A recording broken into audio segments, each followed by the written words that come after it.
अस्सलाम वालेकुम। शराय दस्तूर से मैं हूं अब्दुल क़य्यूम सिद्दीकी और आप हैं AQS के साथ। सुप्रीम कोर्ट ऑफ पाकिस्तान से शराय दस्तूर से एक बड़ी ख़बर, और बड़ी ख़बर ये है कि पाकिस्तान की अदालती तारीख़ में पहली सुप्रीम कोर्ट जज जस्टिस आयशा मलिक की जुडिशल कमीशन ऑफ पाकिस्तान ने तैनाती की सिफारिश कर दी है। और तारीख़ी मौका है, लेकिन इसके साथ एक और भी हिस्ट्री बनी है, और वो ये है कि जुडिशल कमीशन ऑफ पाकिस्तान के 9 अरकान में 5 और 4 यानी कि सिर्फ एक वोट की अक्सरियत से जो है जुडिशल कमीशन की राय जस्टिस आयशा मलिक की हिमायत में आई। और वो एक वोट किसका था उस पर बात करेंगे। और दूसरा ये कि जुडिशल कमीशन ऑफ पाकिस्तान का ये अहम और हंगामी इजलास जो था ये क्यों अहम था। इसमें जस्टिस काजी फ़ाइज़ ईसा ने 2 खतूत भी लिखे, और फिर एक ख़बर ये भी है कि जो जजेस की अक्सरियत थी या जुडिशल कमीशन की जो अक्सरियत थी वो इस बात पर रजामंद हुई है कि एक मयार कोई क्राइटेरिया जो है वो बनाया जाएगा, और उसके लिए एक कमेटी तश्कील देंगे चीफ जस्टिस ऑफ पाकिस्तान। तो ये आज की जो कहानी है, आज जुडिशल कमीशन के अंदर क्या हुआ, बार का क्या किरदार था, कौन कौन से जज साहिबान ने मुखालफत की और कौन से जज साहिबान ने हिमायत की, और उसकी बुनियाद क्या थी। तो मेरे साथ बात जनाब नासिर इकबाल साहब और हसनात मलिक साहब से। नासिर साहब, क्या रहा और जुडिशल कमीशन की ये जो मीटिंग थी कैसी रही? क़य्यूम साहब, पहले तो आपको मुबारक हो, क्योंकि आपने भी इसमें बड़ी स्ट्रगल की है। हम सब लोगों ने अपनी जहाँ जी हमारी जो जितनी हैसियत है, हमने यही कोशिश की थी कि सुप्रीम कोर्ट में की एक हिस्ट्री बन जाए। जहाँ तक आप ये कह रहे हैं कि कैसी रही, तो आज की जो एज़ यूजुअल जो मैं एक्सपेक्ट कर रहा था वैसी ही रही, यानी कि थोड़ी सी गर्मा गर्मी भी हुई। और शुरू में गर्मा गर्मी किसके दरमियान? मतलब जो जो हमारी अंडरस्टैंडिंग है, जो ज़राए हमें बताते हैं कि जस्टिस काजी फ़ाइज़ ईसा साहब ने जो लेटर्स आपको याद है लिखे थे, दो लेटर्स लिखे थे, और उस पर उन्होंने यही एम्फेसिस किया था कि आज की जो मीटिंग है, और कल की भी वैसे जिक्र किया था, लेकिन आज की जो मीटिंग है उसमें बजाय इसके कि हम एलिवेशन को डिस्कस करें, जस्टिस आयशा मलिक साहब की जो लाहौर हाई कोर्ट की जज हैं 4थे नंबर पे, हम एक क्राइटेरिया पे को डिस्कस करें और ये तय कर लें कि किन क्राइटेरिया पे अब हम जजेस को एलिवेट किया करेंगे, both in the high courts as well as in the supreme court, जो कि आइन की रिक्वायरमेंट भी है 175(4) की। जी बिल्कुल, आइन की रिक्वायरमेंट है। लेकिन आपको पता है क़य्यूम साहब, जब ये जुडिशल कमीशन जब आर्टिकल 175(a) के तहत कॉन्स्टिट्यूशन में ये लाया गया था 18th अमेंडमेंट के ज़रिए, बाद में फिर 19th अमेंडमेंट के ज़रिए एंडोर्समेंट भी हुई थी, तो उसमें बेसिकली जो उसमें रूल्स बने थे, judicial commission of Pakistan rules, ठीक है, 210 में बने थे, वो स्केची रूल्स हैं। उसमें जो है ना, वो chief justice of Pakistan as well as chief justice of जो हाई कोर्ट्स हैं रिस्पेक्टिव, ये वो इनिशिएट करते हैं नाम। जबकि बार काउंसिल्स बहुत अरसे से जो लीगल फ्रेटर्निटी है वो इस पे जोर दे रही है कि जो नाम की जो प्रोसेस है ना, यानी जो इनिशिएट करे, ये अथॉरिटी किसी भी मेंबर को होना चाहिए। हाँ, ये है कि उसको आप जुडिशल कमीशन के तमाम अरकान को बिल्कुल ये है कि तमाम जो कोई भी मेंबर इसको डिस्कस करें। अगर वो मतलब आप समझते हैं कि वो ठीक है तो उनको एलिवेट करें। जहाँ तक आपने कहा कि किसने कैसी रही मीटिंग, तो आज 5 जजेस ने सपोर्ट किया, जो कि अंडरस्टूड था कि chief justice of Pakistan senior puny जज जो हैं जस्टिस उमर अता बंदयाल साहब हैं, उसके अलावा जो लॉ मिनिस्टर थे डॉक्टर फरूक नसीम साहब, अटॉर्नी जनरल खालिद जावेद खान साहब, और जो रिप्रेजेंटेटिव हैं जो रिटायर्ड जज हैं सरमद उस्मान, जो नई जस्टिस दोस्त मोहम्मद की जगह ने आए हैं, उन्होंने सपोर्ट किया। जस्टिस काजी फ़ाइज़ ईसा ने अपोजिशन में वोट दिया, और एज़ यूजुअल मकबूल बाक़िर साहब ने जो उनकी पहले राय थी, हाँ, वो उनका यही राय है कि पहले क्राइटेरिया सेट करें, उसके बाद ये प्रोसेस शुरू किया जाए। इसी तरह जस्टिस सीनियरिटी का प्रिंसिपल भी रखा जाए। और जस्टिस सरदार तारिक मसूद साहब ने उन्होंने अपोज़ किया, चार लोगों ने। तो लेकिन ये है कि मीटिंग 2:30 बजे शुरू हुई थी और 6 बजे तक चली है। अच्छी खासी मीटिंग थी, और अब इसमें ये ज़रूर हो गया है कि ये तय पा गया कि क्राइटेरिया के लिए और सीनियरिटी के मतलब एक क्राइटेरिया बनाने के लिए कि किन असूल पे अब जजेस को एलिवेट किया जाएगा। एक कमेटी बन गई है जिसकी नोटिफिकेशन चंद दिनों में हो जाएगी, उसमें पता लग जाएगा कि कितने मेंबर कमेटी है, और एक्सपेक्टेड है शायद नेक्स्ट वीक या उससे नेक्स्ट वीक मीटिंग भी हो जाए। असरार साहब, अगर हम देखें तो ये एक कंसिस्टेंट व्यू आ रहा है, मतलब कि अब तक जितनी भी हुई हैं रिसेंटली, मतलब जैसे मियाँ मोहम्मद अली मज़हर साहब की अपॉइंटमेंट हो, उससे पहले जो अपना सिंध हाई कोर्ट के चीफ जस्टिस हैं उनका एड हाक जज बनाने के हवाले से हो, या उससे पहले भी कमीशन के अंदर इख्तलाफ राय देखने को आ रहा है कि यूनानिमस डिसीजन नहीं आता है। देखिए, इसको खुशाइन भी है। हम पहले कहते थे कि जी डिसेंट नहीं आता, अब डिसेंट आ रहा है, लेकिन जो इख्तलाफात चीज़ों पे आ रहे हैं वो बड़े कंसिस्टेंट हैं और उनको इख्तलाफात को ख़त्म करने की कोशिश नहीं की जा रही। जो असल कंसर्न है वो ये है कि जी वो जो कुछ जुडिशल कमीशन के मेंबरान हैं वो इंसिस्ट कर रहे हैं जी क्राइटेरिया बनाएं। जुडिशल कमीशन का जो रूल 3 है जिसमें चीफ जस्टिस के पास लामुतनाई इख्तियार है, वो किसी भी जज को हाई कोर्ट से उठा के जो है सुप्रीम कोर्ट के लिए इनिशिएट कर दे, जिसके 5 साल पूरे हो गए हैं, तो इसको थोड़ा करें, अमेंड करें। वो उनका जायज़ है मुतालबा, लेकिन कोई उनकी तरफ तवज्जो नहीं दी जा रही। जैसे मकबूल बाकिर साहब ने भी कहा, कोर्ट पैकिंग का परसेप्शन आ रहा है, मिसट्रस्ट का मामला है, ये सारी बातें हैं कि जी ये लोग भर्ती मनपसंद किए जा रहे हैं। अगर आपने जैसे मोहम्मद अली मज़हर किया तो जैसे अकील अब्बासी को क्यों छोड़ दिया, वो उसने ही कम्पिटेंट थे, क्या ये फेवरेटिज्म है, पिक एंड चूज़ है, ये बात जो आ रही है इस पर। तो बात उनके दलाइल में वज़न थे, लेकिन लग ये रहा है कि मिशन चीफ जस्टिस साहब का ये था कि मैं अपने टेनोर में जो है वो एक खातून जज को सुप्रीम कोर्ट में एलिवेट कर लूँ, तो वो उन्होंने आज कर लिया। इस सबसे बड़ी उनकी अचीवमेंट होती है अगर ये यूनानिमस होता। क्या उन्होंने कितनी एफर्ट की हैं, लग नहीं कोई ऐसी चीज़ सामने नहीं आई, एफर्ट आई। ये बात भी सामने आई कि जस्टिस काजी फाइज ईसा की तरफ से ये शिकायत भी की गई कि वो जो भी ख़त लिखते हैं, जो भी अपना सवाल पूछते हैं, ना उनको कुछ चीज़ें फराहम की जाती हैं और ना उनके जवाबात ही दिए जाते हैं। देखिए, वही बात है ना, असल में मसला ये है कि आप जैसे काजी फाइसा की जब थे वो सीनियर तीसरे नंबर पे आए हैं, उनको 3 रुकनी बेंच नहीं दिया जा रहा, उनके पास इंपॉर्टेंट केस नहीं लग रहे, उनको आप 2-2 मरले 3-3 मरले के केस जिस तरह वो आप पॉइंट आउट कर रहे हैं। जस्टिस मकबूल बाकिर को 184(3) के बेंचेस जो 100 मोटो में आप बताएं ना किस मामले में बिठाया गया, जूनियर जजेस को पिक एंड चूज़ करके लार्जर बेंचेस बनाए गए और मनपसंद फैसले किए गए। लेकिन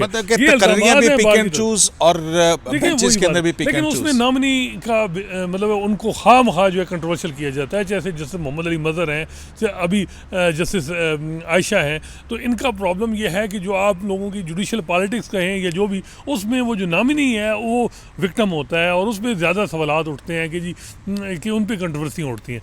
और एक था कि जैसे आयशा मलिक जो थी वो कोई वकला में इतनी मकबूल नहीं थी। एक सेक्शन तो उन्हें सपोर्ट कर रहा था लाहौर से, लेकिन बहुत से वकला जो हैं उनसे नाराज़ थे। कुछ कहते थे जी रिलीफ गिविंग नहीं है, कुछ कहते थे जी प्रो एस्टेब्लिशमेंट हैं, ये इल्ज़ामात थे उन पर।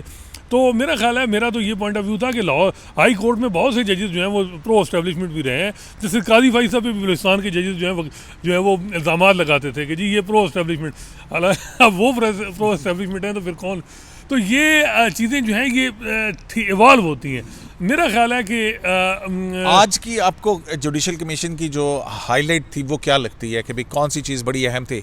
सरमद जलाल उस्मानी साहब का आना, क्योंकि वही एक वोट है जिससे जो तवाज़ुन है वो देखिए आयशा मलिक के सितंबर में जब ये इजलास हुआ और नॉमिनेशन कंसेंसस नहीं इन्वॉल्व हुआ, उस दिन ही डिसाइड हो गया था कि जो ही रिटायर जज बनाया जाएगा तो फिर एक अटैम्प्ट की जाएगी।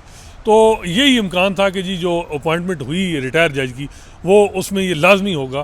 पहले नाम किसी और रिटायर जज का लिया गया तो लेकिन वो अप्रूवल नहीं हुई, तो फिर उसके बाद ये अप्रूवल हुई। लेकिन सरमद जलाल उस्मानी साहब को, क्योंकि वो भी मेरा ख्याल है कि उनको पहले उनको इसी वजह से अपॉइंट किया गया कि वो इस नामिनी को सपोर्ट करेंगे, तो इस उनके मिजाज से या जो भी या उनसे बात मैं नहीं कहता कि आप समझते हैं कि जो अटॉर्नी जनरल की सरमद जलाल उस्मानी साहब से कराची में मुलाकात हुई थी वो फ्रूटफुल साबित हुई? नहीं, उससे पहले भी उनकी मुलाकातें रही हैं और वो मुलाकात उनके अटॉर्नी जनरल साहब के साथ अच्छे तलाक़ात रहे हैं। इवन वकला ने भी बड़ी कोशिश की उनसे, सरमद साहब से मिलने की। सिंध हाई कोर्ट के प्रेसिडेंट ने उनको जो है फ़ोन किया, तो उन्होंने कहा जी इस इशू पे मेरे से बात ना करें, मैं अपना पॉइंट ऑफ व्यू वहाँ दूंगा। लेकिन बड़े कॉन्फिडेंट थे, और हम भी बार बार कह रहे थे कि गुलजार साहब जो है दोबारा जो है वो रिस्क नहीं ले सकते। इस दफ़ा उन्होंने फील्डिंग प्रॉपर खड़ी की है, और ताकि वो कोई कैच ड्रॉप ना हो, तो इस वजह से उन्होंने जो है वो, मेरा ख्याल है हमें भी था। हाँ, जहाँ तक थोड़ा सा ये होता कि मेरी असेसमेंट थी कि जस्टिस काजी फाइसा जो है वो मीटिंग अटेंड करेंगे, मे बी वोटिंग में जो है वो अब्सटेन करें, लेकिन उन्होंने बड़ेपन का मुजाहरा किया, बड़ा रिस्क लिया। उन्हें भी पता है कि मैंने चीफ जस्टिस बनना है, एक जूनियर है, जिस तरह की हाँ जुडिशल पॉलिटिक्स है, एक जज आ रही हैं, उनको मैं खामखा उनके जहन में ये बड़ी चीज़ रहेगी, बार बार रहेगी। यहाँ तो सरमद साहब को वो चीज़ नहीं भूलती जो अनवर दई जमाली साहब उनसे सीनियर हो गए, तो यहाँ छोटी छोटी चीज़ें जजेस सीनियरिटी में बड़े टची होते हैं। तो जो जिस तरीके से काजी साहब ने उनके खिलाफ वोट दिया, ये बड़ा होता है कि आपने असूलों पे अपनी जूनियर को भी जो है वो नहीं ख़ातिर में लाया और उनको नहीं सपोर्ट किया। लेकिन तो कयूम साहब, आपने ये आपको पता है ना कि सरमद उस्मान जलाली साहब जो है, अदरवाइज़ वो मशहूर हैं कि वो रिलीफ गिवर हैं। उन्होंने अपनी सारी ज़िंदगी जब जजशिप की है, उन्होंने आम लोगों को हमेशा जो है रिलीफ दिया है, और उनके बारे में वैसे भी कहा जाता है कि वो एज ए ह्यूमन बीइंग बहुत अच्छे इंसान है। नंबर 3, उन्होंने आज जो अपना एक्सरसाइज किया है वोट, या वो उन्होंने अपनी पर्सनल ओपिनियन दिया, और उन्होंने यही कहा है कि मैंने एग्जामिन किया है, और मेरी ओपिनियन के मुताबिक जो है ना ये डिज़र्व करते हैं। She is the most deserving जज to be elevated as the supreme court जज। उनका इंडिपेंडेंट ओपिनियन है, उन्होंने किसी की बात को मतलब बहुत ज़्यादा अटैम्प्ट्स, आप जिस तरह आप कह रहे हैं, वकला ने कोशिश की है, लेकिन उन्होंने अपने इंडिपेंडेंट, उन्होंने किसी की बात नहीं सुनी है। जो उनको समझ में आई है कि ये बात ठीक है, वो ठीक, उन्होंने उस तरह वोट दिया। हाँ। अच्छा, एक ये जो क्राइटेरिया तय, देखें एक बात ये भी हुई कि इजलास के अंदर कि जो क्राइटेरिया तय करने के हवाले से आरा आई, उसमें जो है वो 5-4 हुई, मतलब 4 लोगों ने वो किया, और अटॉर्नी जनरल का वोट जो है वो इस बात पे था कि क्राइटेरिया होना चाहिए। लेकिन ये तजवीज़ भी आई कि क्राइटेरिया बनाने से पहले जो है उसके बाद ये उस वक्त तक डेफर कर दिया ये मामला, लेकिन ये डेफर नहीं हुआ। फिर इसमें अटॉर्नी जनरल साहब ने कहा कि नहीं, इसको आज डेफर ना करें।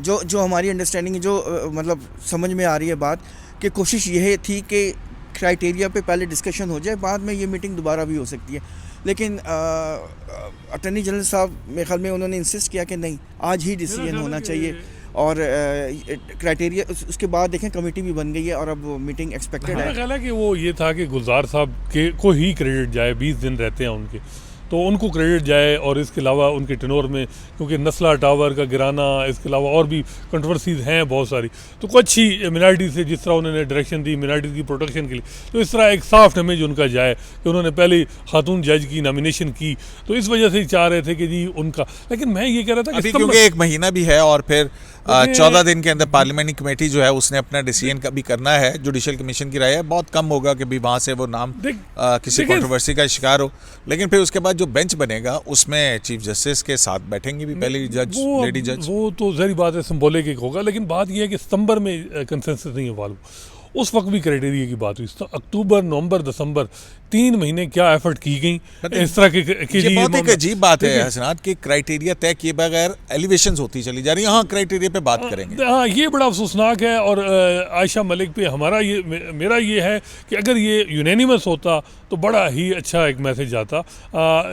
बाकी बरकफ ठीक है, अपॉइंटमेंट इससे पहले भी 4 हो चुकी हैं जूनियर जजेस की, तो एक हो गई, लेकिन अब ये भी मैं नासिर साहब ने भी खबर दी थी ना कि सिर्फ 4 नहीं हुई हैं, जब 42 के करीब हो चुकी हैं, तो अब 43 हो गई, 44 हो गई। नई सुप्रीम कोर्ट है ना, पोस्ट पनामा मैं कहता हूँ, उसमें 2 जस्टिस मुनीब अख्तर साहब आए, जस्टिस मज़ाहिर अकबर नकवी साहब आए, जस्टिस काजी अमीन आए, जस्टिस अमीनुद्दीन खान आए, जस्टिस मोहम्मद अली मज़हर आए, अब जस्टिस आयशा मलिक आई। लेकिन सीनियर जजेस क्या, अब उनका बताना ये भी बात है कि फ्रस्ट्रेशन आया है, बहुत ज़्यादा फ्रस्ट्रेशन है। ये जिम्मेदारी से मैं बताऊँ, मतलब सिंध हाई कोर्ट के अंदर सिंध हाई कोर्ट के अंदर जो आज अख्तर साहब कह रहे हैं वहाँ ग्रुपिंग है, चाय पे नहीं बैठते जजेस।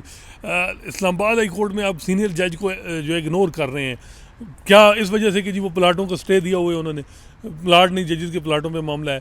इसके अलावा लाहौर हाई कोर्ट के जो 3 जजेस हैं, अब भट्टी साहब ने तो कहा, लेकिन क्या शुजात साहब ने और जस्टिस शहजाद गेबा साहब उन्होंने सपोर्ट की? तो ये जो सीनियर जजेस का एक पूरा जो विक्टम कहें इस तरह की जो कहते हैं मेरिट या जो भी, तो वो उन पे बड़ा आएगा। अब यही मैं बार बार कहता हूँ कि अब आप कहते हैं कि जस्टिस अकील अब्बासी भी उतने ही कम्पिटेंट हैं, वकील कहते हैं, मैंने तो उनको देखा भी नहीं। अब उनको अगर आप लाते हैं तो उनसे जूनियर जजेस को आपने पहले से ही सुप्रीम कोर्ट में एलिवेट किया हुआ है, तो ये चीज़ें भी देखनी पड़ती हैं कि बाजी में क्या हो। अब मैं ये बार बार कहता हूँ कि क्या जस्टिस मुज़ाहिर अकबर नकवी साहब किसी बेंच में भी जस्टिस काजी अमीन हेड कर रहे हैं और वो साथ बैठेंगे? नहीं बैठेंगे। अगर बैठेंगे तो कंफर्टेबल नहीं होंगे ये। और जजेस चीफ जस्टिस को मसला होता है, सीनियरिटी में जजेस बड़े टची होते हैं, तो ये चीज़ें भी मद्देनजर रखनी होती हैं। अब जैसे आयशा मलिक के बाद आप लाते हैं उनको जस्टिस अकील साहब को, जस्टिस अकील जो है सिंध हाई कोर्ट के, वो अगर चीफ जस्टिस बन जाए तो ज़्यादा बेहतर नहीं है?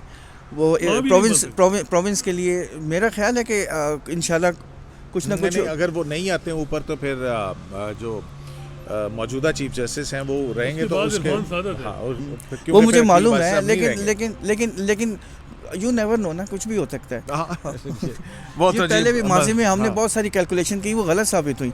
और बहुत सारे, आप इफ्तिखार चौधरी साहब का आपकी मिसाल है, वो कहीं भी नजर चीफ जस्टिस नहीं थे लेकिन बने। यूं साहब एक बात है कि बार की भी पिक एंड चूज पॉलिटिक्स अपनी होती है। कल हमने देखा पेशावर हाई कोर्ट के जजेस, कल कोई डिस्ट्रिक्ट एंड सेशन जजेस की अपॉइंटमेंट में उन्होंने साथ नहीं दिया जैसे मकबूल बाकिर का और जैसे सरदार तारिक। सीनियरिटी प्रिंसिपल वहाँ वो भूल गए क्योंकि वहाँ उनको हिस्सा मिल रहा था। लाहौर हाई कोर्ट के जजेस की अपॉइंटमेंट में उनको हिस्सा मिला, वो चुप हो गए।